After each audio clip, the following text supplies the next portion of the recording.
So, shall we start? Yes, sir. Okay. So, today we are going to discuss the election algorithms of distributed system. So, why it is important in distributed system? Because we have discussed number of algorithms where we have got number of systems or the number of nodes or the number of processes. And in number of applications or the number of scenarios, one of the process need to coordinate the overall thing, right?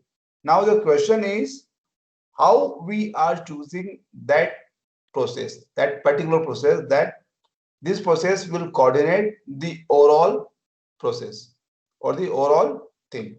So now it may be possible that more than one process, maybe they are in contention, who is willing to serve as a master, right? Or who needs to coordinate the overall thing. Fine. So the problem is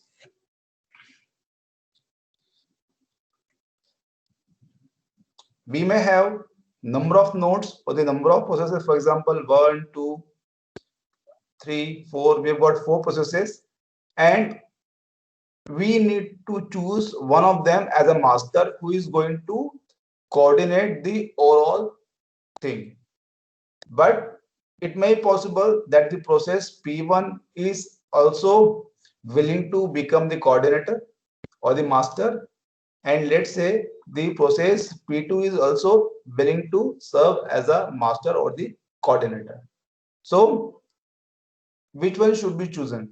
So that will be done with the help of election. So in case if you have got more than one contender and we choose only one, so we can do it with the help of the elections or the election algorithms in distributed systems. So we are going to see some of the algorithms.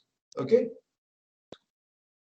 So why there is a need of election algorithms, I have already explained, and we have seen one of the scenario in your central server algorithm for mutual exclusion, where one of the system was behaving or was serving as a server, and that system was deciding that which process should be granted the access to use the critical section, right? So in your central server algorithm, only one process was serving as a server, and that server process was coordinating the overall thing, right? So now we are going to see the election algorithm which is needed to choose which of the processes will play the role of the server or the coordinator or the master. Okay, all are same thing. So for that to have, it is very much essential that all the processes agree on the same choice. Okay, and afterwards, if the process that plays the role of server wishes to retire, then another election is required to choose as a replacement.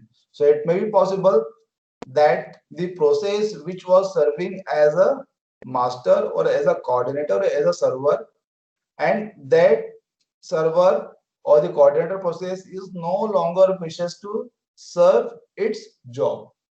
Okay, and in case if this process does not want to serve the job, or maybe this process has got crashed, so in that case how other process is going to be chosen, that will also taken care by these election algorithms, or how this replacement is going to take place will also be taken care by these election algorithms. Okay, so there are few things or few terminologies which we have to get acquainted with. The first one is that at any point of time, a process pi is either can be a participant or it can be a non-participant. Participant means it is engaged in some run of the algorithm. Okay, for example, if we want that an election algorithm has to be conducted, and if some of the processes or one of the processes also want to become the coordinator or a server, then we can say that it has become a participant. Okay. And in case of non-participant, it means that this particular process has not been engaged currently in any election. Okay, this is what we mean by participant and non-participant processes. So at any given point, at any point, a process calls the election if it takes an action that initiates a particular run of the election algorithm. So at any point of time, any process can call the election. Okay, if you got a system, in that system we have got 100 processes, so any process can call the election at any time. Okay, and if it calls the election, then you can say that it has initiated a run of election algorithm. Okay, apart from that, an individual process does not call more than one election at a time. Okay, so only one election can be called at a time by any individual process. Okay, so any process cannot call the election more than once at any given of time, at any instant of time.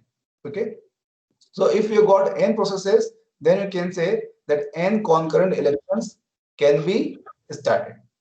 Okay, now the uniqueness of the elected process. So an important requirement is for the choice of elected process to be unique, even if several processes call election concurrently. So if we got n number of processes, so at the end of the election, we want that only one process has to come out which will be eligible to become as a server or as a coordinator.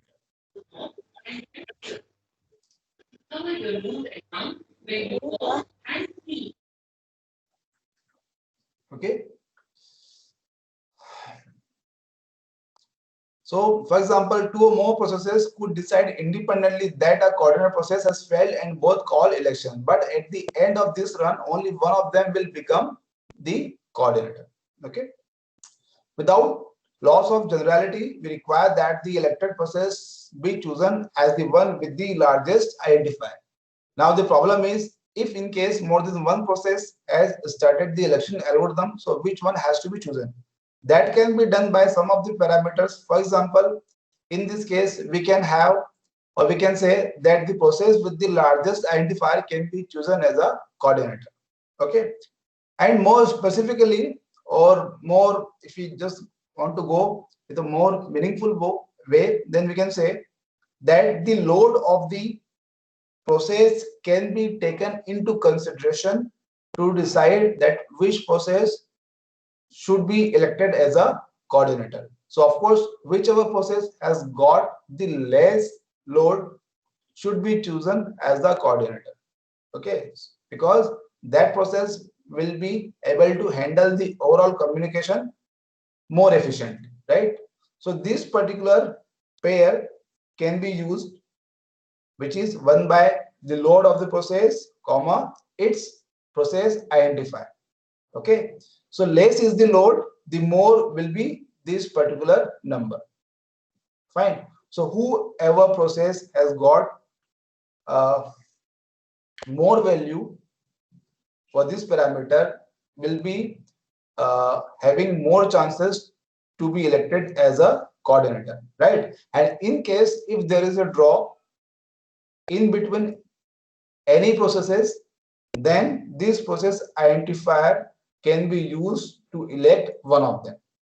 Okay, so whoever is got the largest identifier can be chosen in case of the draw.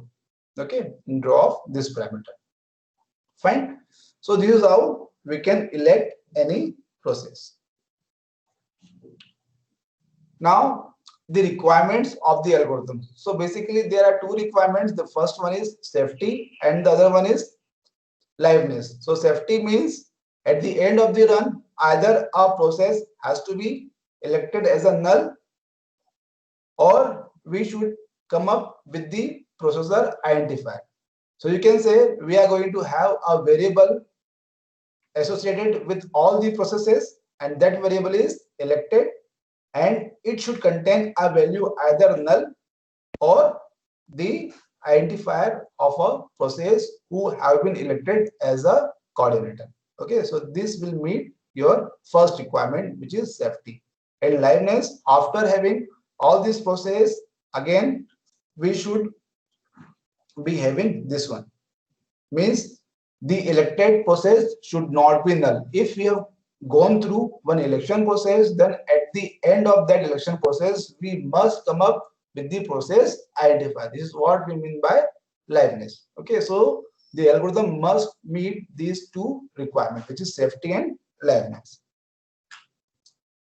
Then these are the performance parameters. Again, how many number of messages will be required in order to have the coordinator at the end of the election algorithm. Okay, and the turnaround time, which is the message transmission time in between the initiation and termination of a single round.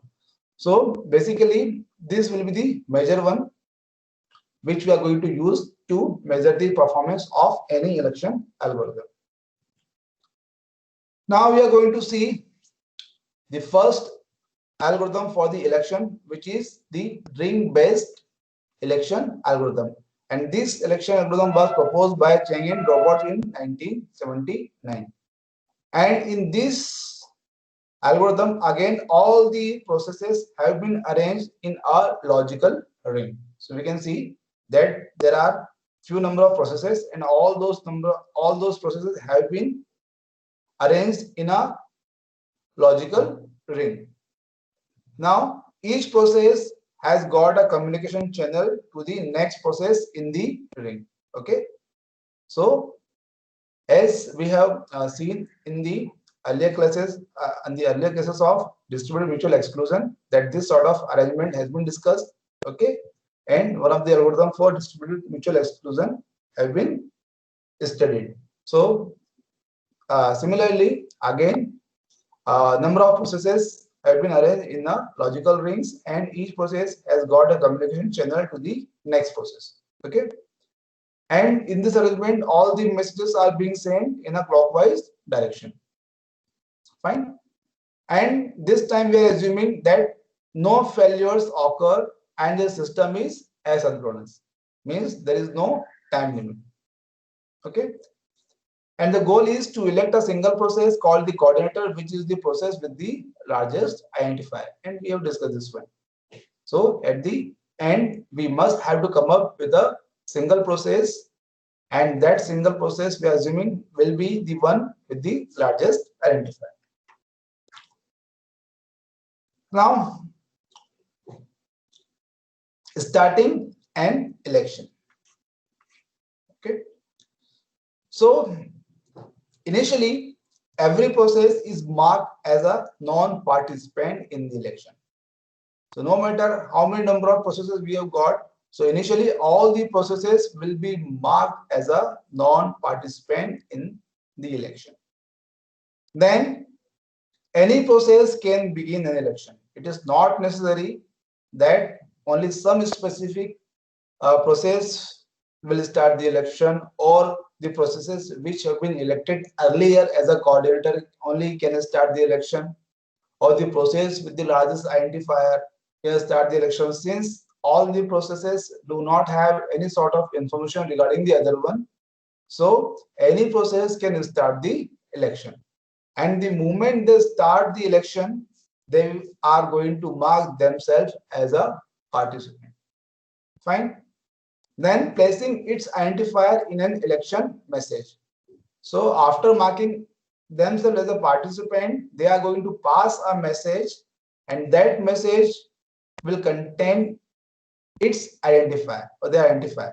Okay, and then this message will be passed in the logical ring. For example, this time your process 17 has started the election, and the moment it started election, it has marked itself as a participant, and it has included its process identifier in the message, and this message will be then passed to the next number. Okay, And when a process receives an election message, it compares the identifier with its own. Okay, so here we are talking about now the message sent by 17 has received by the process 24. Okay, so the moment the next process receives the message from the earlier one, first the identifier is going to be compared. So there may be one condition where the arrived identifier is greater. Okay, and if it happens, then it forwards the message to its neighbor and it marks itself as a participant. Okay, that it is also involved. It has also been involved in the election process, and since the arrived identifier is greater, so that is why it is passing that message as it is to the next one. Okay, so this is the first condition, and the second condition can be where the arrived identifier is smaller, and at present the receiver is not a participant, means it has not started the election algorithm earlier. In that case, it is going to substitute its own identifier in the message. So it will just replace the identifier with the received one, and then it forwards the message to its neighbor.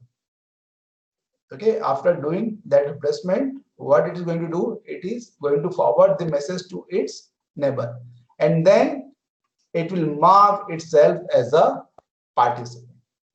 Okay, that means it is coming in the picture, coming in the election run for the first time. Okay, so this might be the one condition. And then else if the arrived identifier is smaller and the receiver is a participant. So if the receiver is already a participant and the arrived identifier is smaller, that means it has already started the election algorithm. So in that case, what it will do, it will, and that the received identifier is that of the receiver itself. Okay, and in this case, the process identifier must be the greatest and hence can be elected as a coordinator. Okay, so this is how the overall election algorithms works in ring-based algorithm. Okay, so I hope the algorithm is clear. And after the selection happens, then the coordinator marks itself as a non-participant once more because it is going to available itself for the next run as well.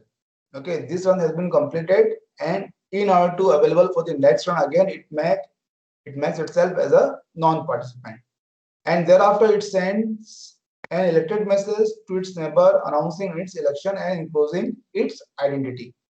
So whenever any process receives this elected message, what they will do, they will again mark themselves as a participant. They will also make themselves available for the next run, and then they will set their variable elected and they will put the received identifier in that message, in that variable. Okay, for example, if P2 is sending that I have been elected as a coordinator, so the process identifier P2 will get stored in this variable. Okay, and unless it is the new coordinator forwards the message to its neighbor. So in this run, if the process identifier is the same which has been already there in the elected one, okay, so if it is same, then they will not forward the message to its neighbor. So that way we are going to reduce the complexity. So in case if the process identifies the new one, only then it is going to forward the message to its neighbor. So it is going to reduce the unnecessary bandwidth of the network. Okay, so this is what about the things after the election algorithm. Okay, means how to announce the election. Then again, if you just closely watch these things, then you can say that we have met the safety, because at the end of the run, we have come up with a process identifier who have been elected as a coordinator, right? And again, if the overall things have been completed, that means this particular variable is not equal to null. Some process identifier is there, right? So that means that we have met the second criteria as well. Okay. So I hope the things are clear. And now I would like to ask that how many messages will be required for the overall election algorithm?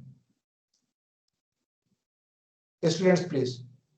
How many number of messages will be required to perform the overall election algorithm?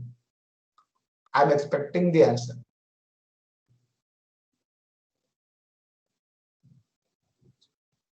All the students, please.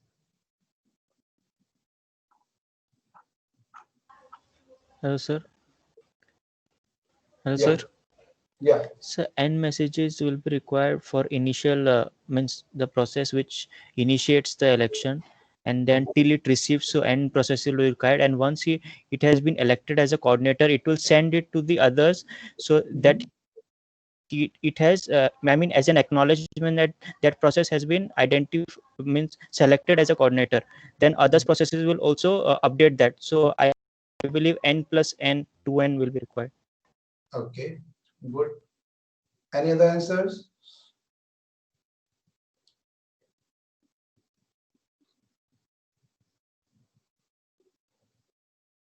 Other answer? Apart from Varun, Varun was that right? Who gave the answer? Yes, sir. Okay. Apart from Varun, anybody else? Abul Fazal? Yes, sir. समझ में आया algorithm?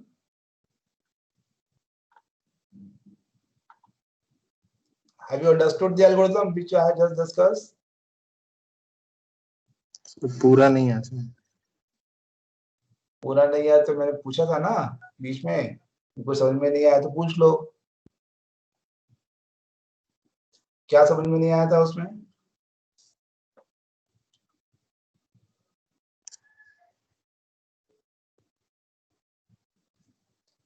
बताओ क्या समझ में नहीं आया उसमें?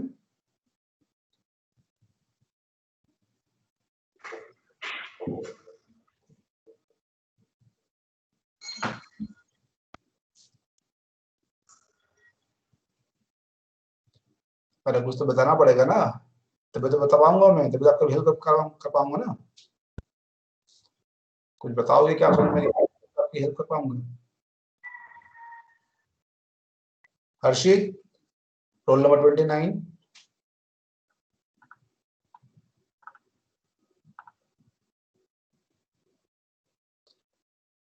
Rajesh Kumar, MTech. Yes, sir. समझ में आ गया एल्गोरिथम? हाँ, sir. According to me, I think it may be 2n, as Varun said. For participating him, it requires n for informing to all, and after then again n is required. So, according to me, 2n is maybe correct, sir. Okay. Srijan Agrawal. Sir, Any idea number of messages? sir, your voice is not audible. Any idea that how many number of messages will be required to perform overall election algorithm? Sir, I think, sir, for participant, he will be passing, and for other also and non-participant. So I think, sir, 2n. Okay. Gaurav Dhabal. Yes, sir. Any idea? Yes, sir. I also think so. 2n. Okay. Pravija, roll number 20. So, Take students, roll number 20. Pravija.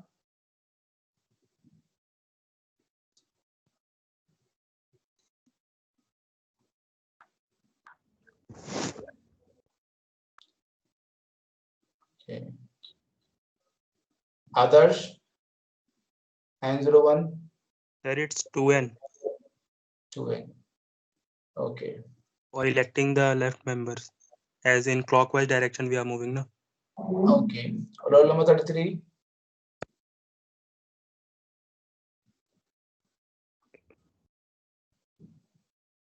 Roll number 33.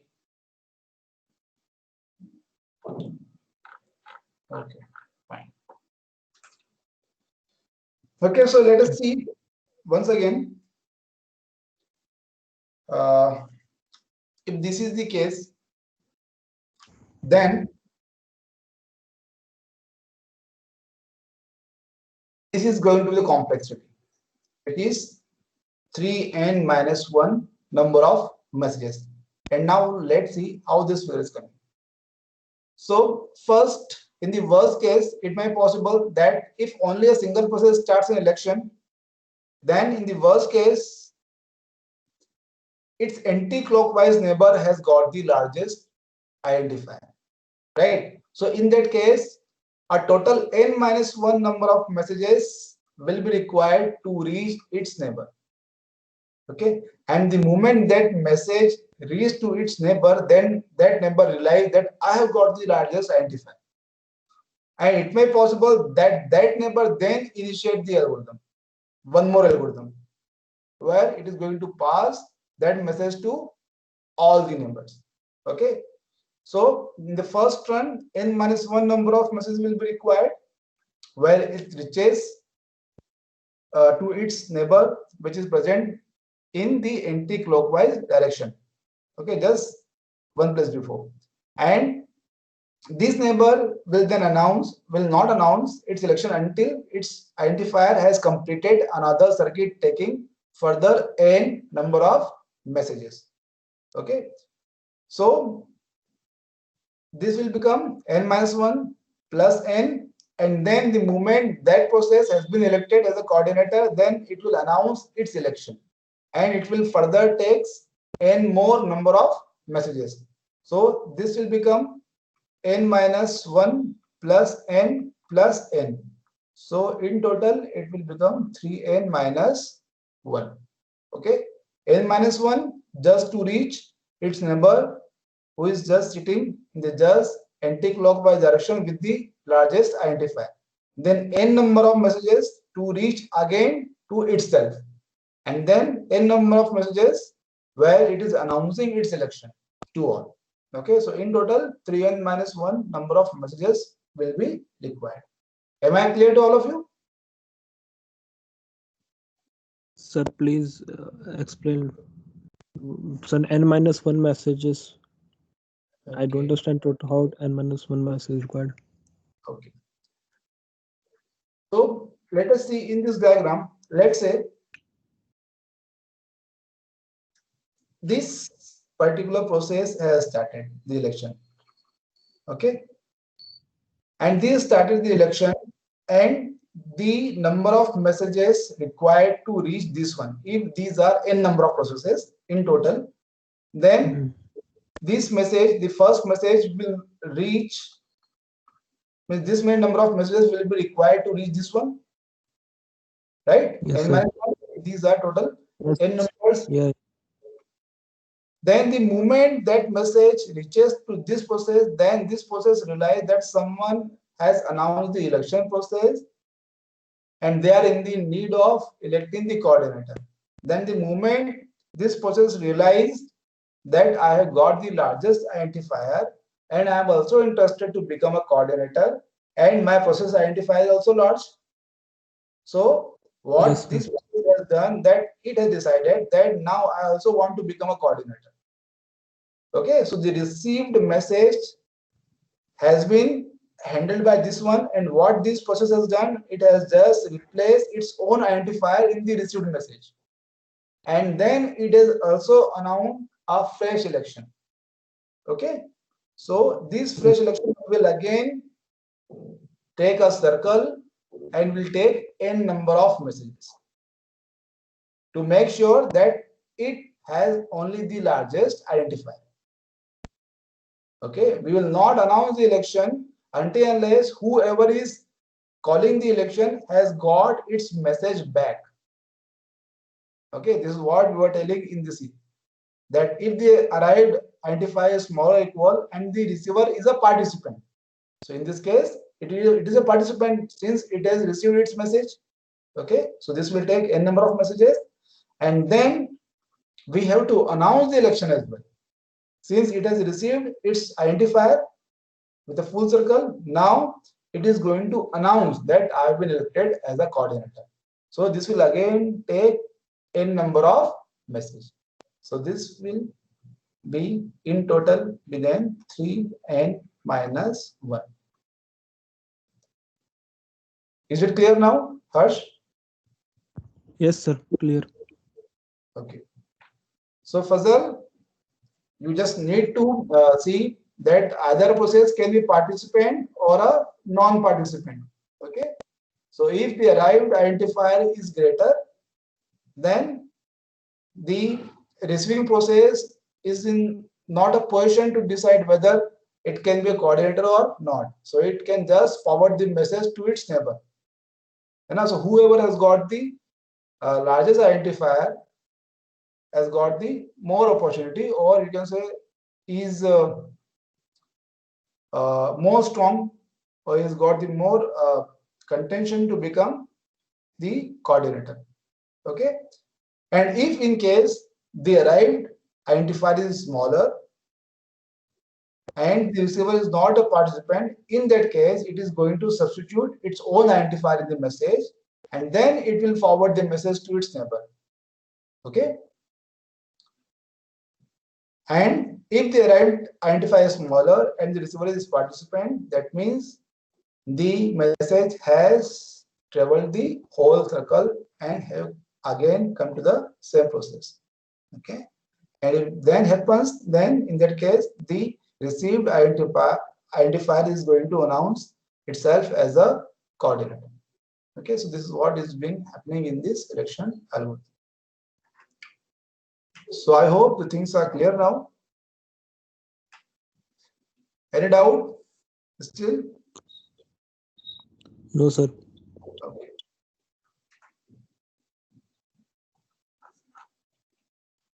Purnima, any doubt? Hello, sir. No, sir.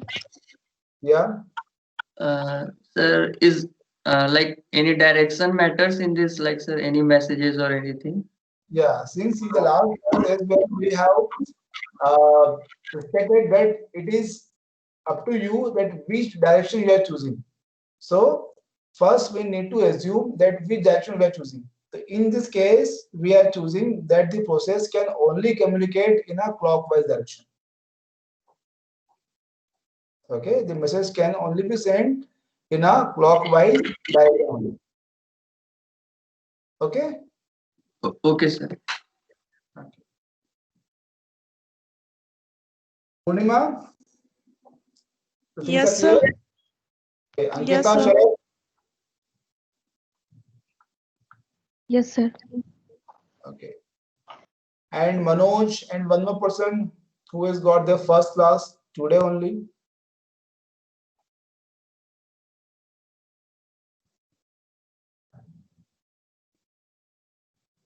Manoj, is he there in today's class?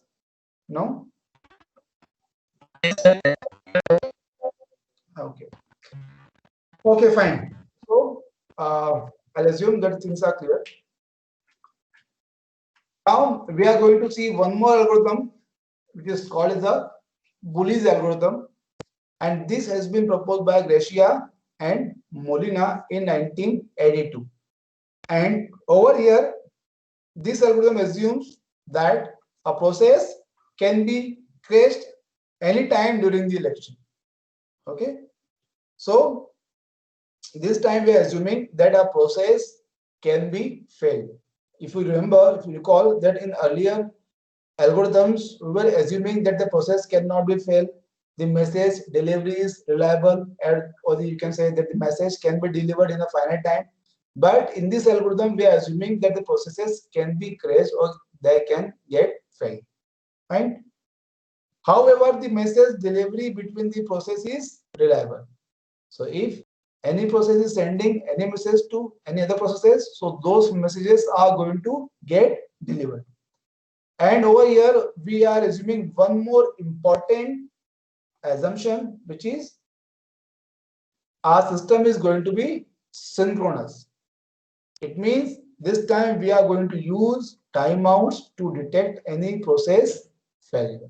So if any process has failed to respond in a particular time frame, then we can declare that that process has got failed or there's something wrong with that process. Okay. And it also assumes that each process knows which process have got the higher identifiers and it can communicate with all such processes. So if you've got n number of processes, so each process will be having the knowledge about the other processes with the higher identifiers. Okay. So these are the things regarding Bully's algorithm. So you first have to remember these things. Okay. That a process can fail anytime and the system is synchronous and all the processes has got the information regarding the processes with the higher identifiers. Okay. And we call it as a priori knowledge. Then the types of messages in Bully's algorithm can be of three types: election, answer, and coordinator. Election means some process has sent to announce an election, and then the other process need to answer to that election. And then the coordinator message, which is sent to announce the identity of the elected processes, and that is nothing but the new coordinator. Okay. And a process begins an election when it notices through timeout that the coordinator has failed. Okay. So this time, how we are going to know that a particular as a coordinator has failed? We are going to measure with the help of time mode. So if the coordinator fails to respond within that timeout or that time limit, then we can declare the coordinator has. And this can be discovered by many number of processes at the same time or simultaneously. So now all things will be happening in this algorithm. Let's see. But before that, let's see how we are going to define the timeout or what would be the time or what can be the time. So that can be done with the help of reliable failure detector. And how we can establish this one? We can establish by considering the transmission time and the time taken by a process to process the request or to process a message. Okay. So the transmission time we are including. So two-way transmission time has been included, 2 into 2 transmission plus the time taken by a process to process a particular message. So the moment we add these things together, then we can come up with a time, and this time can be used as an upper bound. Okay. So if any process has not responded after this much time is spent, then we can declare that that process or that coordinator has got failed. Okay, so we are calling it as a local failure detector, this thing. Fine, and it includes the transmission times as well as the processing time at the process. So this algorithm has been divided into two parts. The first part, the process that knows it has the highest identifier can elect itself as the coordinator simply by sending a coordinator message to all processes. Okay. So whichever process has got the highest identifier can simply elect itself and can send the coordinator message to all the processes. Okay. And a process with a lower identifier begins an election by sending an election message to those processes that have a higher identifier. Since we already know that all the processes know the identifier of the processes which have got the higher identifier than it, right? So in case any process with the lower identifier begins an election, then it waits an answer message in the response, If none arrives with time t, then the process considers itself the coordinator and sends a coordinator message to all the processes with the lower identifiers announcing this. Okay, so if none of the messages have been received from the processes who have got the largest identifier, in this case, it will declare itself as a coordinator. Okay, and after declaring the coordinator, it will send a coordinator message to all the processes with the lower identifiers. Fine. And in case the process or else the process waits a further period t dash for a coordinator message to arrive from the new coordinator. If none arrives, then again it begins the election. Okay. So in short, if a process with the lower identifier begins an election, then it is going to send an election message to the processes with the higher identifier. And if they do not respond, only then it will declare itself as a coordinator. Okay, and then that election will be announced to the processes having the lower identifier. Otherwise, it is going to wait for another t dash period of time. Okay, for a coordinator message to arrive, because it means that other processes has started the election algorithm, and it may possible that it may receive a election message that somebody has elected as a coordinator and now will be serving as a coordinator. Okay, so this is the first part of the algorithm. And in the second part, if a process PI receives the coordinator message, then again it is going to set its variable elected as a with the process identifier who have been elected as a coordinator, right? And treats that process as the coordinator. And if the process receives an election message, then it has to answer the message. Okay, so these are the two basic things. The moment it has been elected or any process has been elected as coordinator, then it is going to announce its election. And the moment any process receives an election message, they need to respond to it by sending an answer message. Okay, now why this message or why this algorithm is being called as a Bullish algorithm? Because when a process is started to replace a crashed process, it begins an election, right? And if it has the largest process identifier, then it will decide that it is the coordinator and announce this to the other processes.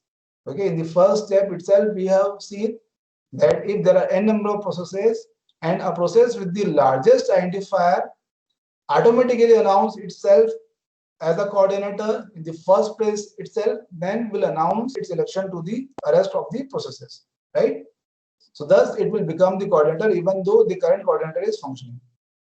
Precisely, if a process receives a coordinator message from a process with the lower identifier, it immediately initiate a new election and will declare itself as a coordinator if the process with the higher identifier is not responding. Okay, so this is how the algorithm gets its name, where a process with the higher identifier will bully a lower identifier processes out of the coordinator position as soon as it comes online. Okay, so you can say in short, the process identifier or the processes with the higher identifier will always be having the priority, okay, not the highest priority. So this is how it works, and I have included an example.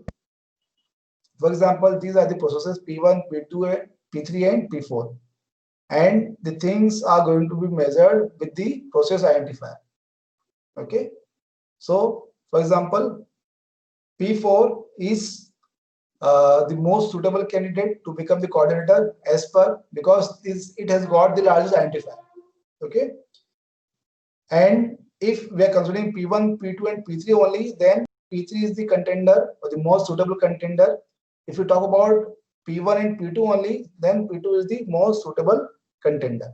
Okay, so at present we can say that P1 has started the election and that P2 is replying that I am also going to appear in the election. Okay, so P1 has sent a message to P2 as well and P3 as well, and the moment it sends election message, the P4 has already been crashed. Fine. Then the moment P2 has received, it is also elected, it has also started the election, and this time you can see it is not sending a message to P1. It has bullied that I am not in a need to send you a message.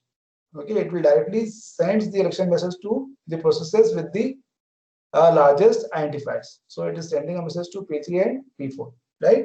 And from P3 it is getting a reply, but since P4 has got failed, so it is not going to reply. Okay, and the moment P3 has received the message from P2, then P3 has also started the election. Okay, so this way earlier P4 has got failed, and by that time P3 has also got failed. Okay, and for P1 it has been timeout. Okay, but by that time P2 has detected that it has not received the response from P4 and P3, and hence P2 has declared itself as a coordinator and then has sent the coordinator message to P1. So this is how the overall thing works out in Bully's algorithm. So I hope things are clear. And these are the things. So I want all of you to just exercise. So you can just note it down that the turnaround time can be one message, and in worst case it is going to get the order of n square messages. Okay, so just take it and consider it as a part of the assignment. Okay, so if there is any doubt, then you can ask me. Any doubt, any queries, students?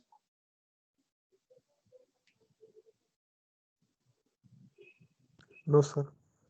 Okay. Okay, students, then I'll end the class here only. Thank you for joining the class. Thank you, sir. Thank you, sir. Thank you, sir.